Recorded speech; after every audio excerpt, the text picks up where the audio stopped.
আগামী জাতীয় সংসদ নির্বাচন উপলক্ষে খুলনার আরও ৩টি আসনে প্রার্থী ঘোষণা করেছে জামাত ইসলামী।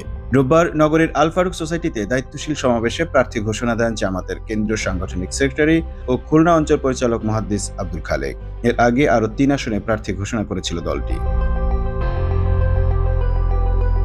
নতুন ঘোষণা করা প্রার্থীদের মধ্যে খুলনা ১ আসনে বাটিয়াঘাটা উপজেলা জামাতের আমির শেখ আবু ইউসুফ, খুলনা ২ আসনে মহানগর জামাতের সেক্রেটারি শেখ জাহাঙ্গীর হুসাইন হেলাল এবং খুলনা ৩ আসনে মহানগর আমির অধ্যাপক মাহফুজুর রহমানের নাম ঘোষণা করেছে তারা।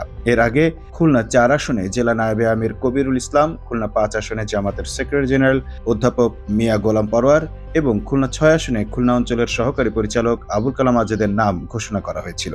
এ নিয়ে জামাত খুলনার ৬টি আসনের সবগুলোতে প্রার্থী ঘোষণা করল। সমাবেশে আরও বক্তৃতা করেন জামাতের খুলনা অঞ্চলের সহকারী পরিচালক আবুল কালাম আজাদ, জেলা আমির ইমরান হুসাইন, নায়েবে আমির কবিরুল ইসলাম, মহানগর নায়েবে আমির অধ্যাপক নজিবুর রহমান, জেলা সেক্রেটারি মুন্সি মিজানুর রহমান, ছাত্র শিবিরের মহানগর সভাপতি Arafat Hossain Milon. Mamun Mahfuz, Time News desk.